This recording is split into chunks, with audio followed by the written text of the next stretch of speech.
Cosmic Shakti, baby!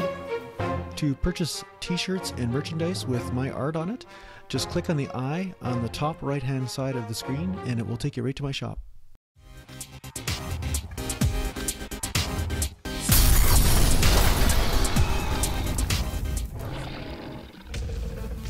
So yeah, I'm going to do some legs, triceps, and shoulders today. Or legs, shoulders, and triceps, or shoulders, triceps, legs, whatever you want to say. But what I'm going to show you today is a different superset you can do, or I guess a giant set is actually the proper term for legs. You know, so today I'm going to do some one-legged squats. But what I'm going to do is I'm going to immediately go into a squat after doing sets with each leg for one-legged squat, right? So this is one variation of the one-legged squat. It's not the only way you can do it. You know, I'll show you another variation of it later on. You know, one way you can actually step forward and then step back, step forward, step back, and you will find that you get more quad development and butt development from that. But the way I'm doing it here is that you get a lot of hamstring and adductors. I find a lot of stability in the adductors. They really get hit hard with this type of movement, right? So of course the first thing I do is warm up. I'll start with the bar and then I'll move to one plate, and just for purposes of time I didn't show you the bar warm-ups and sometimes body weight warm-ups depending on how tight my quads feel, or you know, sometimes you'll have those days where you walk in the gym and you're totally tight. And it's really good to do a few minutes on the bike if you have to, you know, a 5-10 minute warm up on the bike, or 15 minutes if you want, just easy. But here you can see right now I'm going right into the high bar squat. So you can see I'm actually squatting differently than usual. I'm actually keeping the bar high. Usually I do low bar squats, but I've since changed my squatting form to high bar for a while because I just felt like, you know, changing it up. And I like being a hypocrite. I like telling everybody to do low bar squats and then doing high bar, and that just really messes them up, and it's kind of fun. It's kind of the only entertainment I get from doing this kind of workout. So, you know, doing this YouTube channel, I get to contradict myself. So there you go.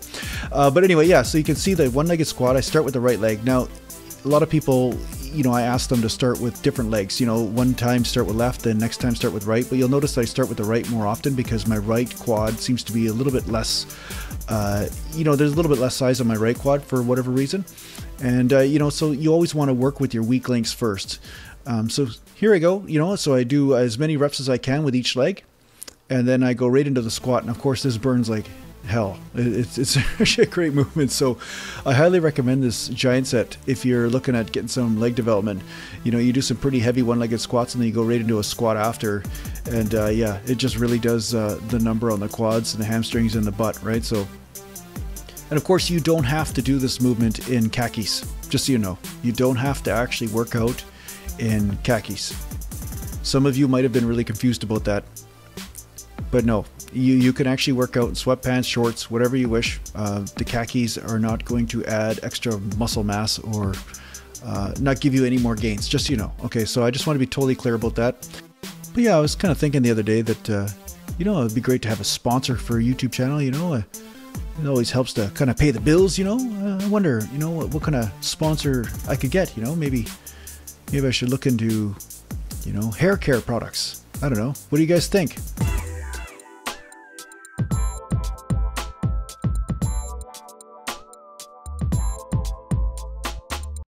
Okay, maybe not. Maybe I don't. Most likely hair care product sales will go down. That kind of endorsement, but it's worth a try. So here's the other variation on the one-legged squat. You see, this is the normal one, and this is the one where you step forward and back.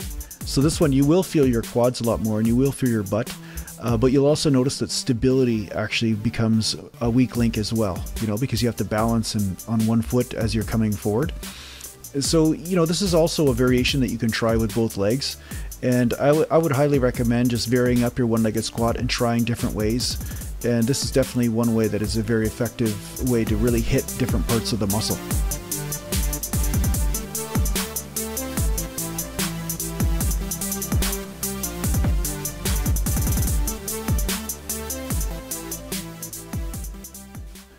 So after training some legs, then I decided to do some rear delts. So I just went over to the machine to do some rear delts.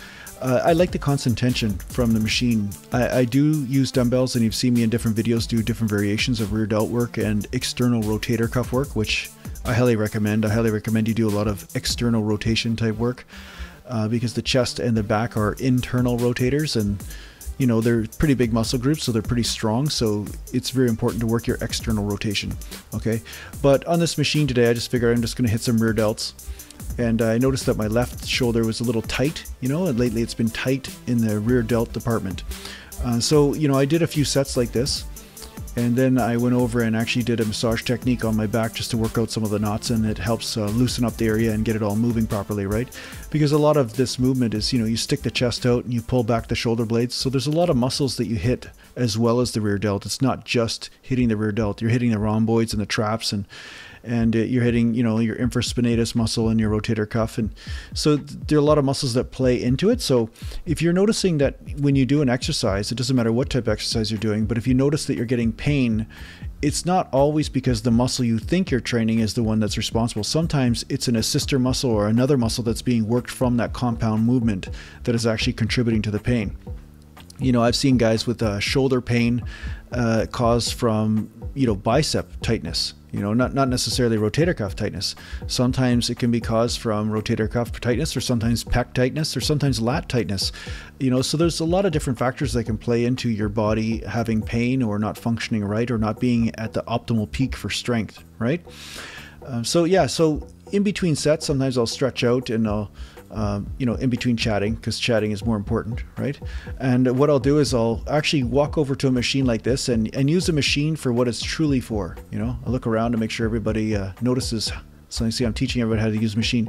So anyway, this is a back machine. See, I don't know if this is what they meant by back machine, but hey, this is what I'm using the back machine for, is for rubbing my back, getting rid of the knots. So there's a knot, you know, in my, I guess you could say rhomboid or trap area, and it's in between the shoulder blades, and I can see that it's actually contributing to some tightness in my infraspinatus in the rear delt, because that's how muscles you refer pain. They'll refer from the spine outwards and from the top down. That's usually how it works. That's usually how the compensation works.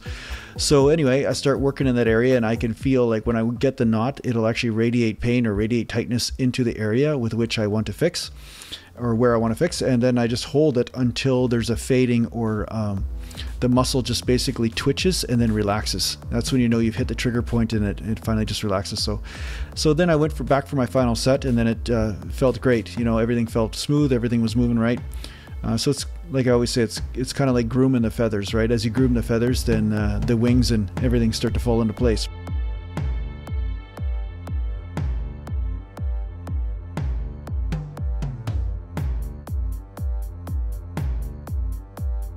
So I moved from shoulders over to do some triceps. So I'm just going to do some French curl, or dumbbell extension, I call them. You know, but French curl is the technical term. I like to do them on the incline most of the time because I get the extra stretch in the long head of the tricep. And sometimes I will extend the set by, you know, doing as many as I can, as many French curls that is, and then I'll go into a pressing type movement and, you know, get the triceps, you know, fully pumped, right? But after training legs, sometimes, you know, I feel like just doing some movements but not pumping too much, because I've used up a lot of energy just from doing the one-legged squats and the squats themselves, the supersets.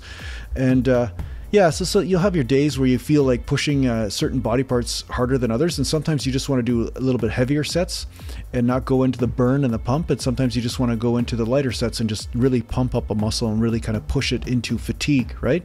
So variation is really the key, right? If you want to be a bodybuilder and want to gain muscle, it's really important for you to have days where you lift heavier, but also other days where you pump, you know? And you'll notice that sometimes your body will tell you what you need. Sometimes your body will give you a lot of energy and you just really want to push through, whether that's with weight and intensity there, or whether it's with endurance and getting a really good pump, right? But of course, sometimes you just feel like being a model.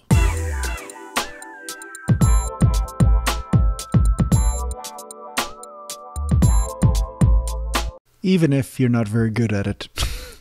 Anyway, thanks a lot for watching, and talk to you soon. Do it your way.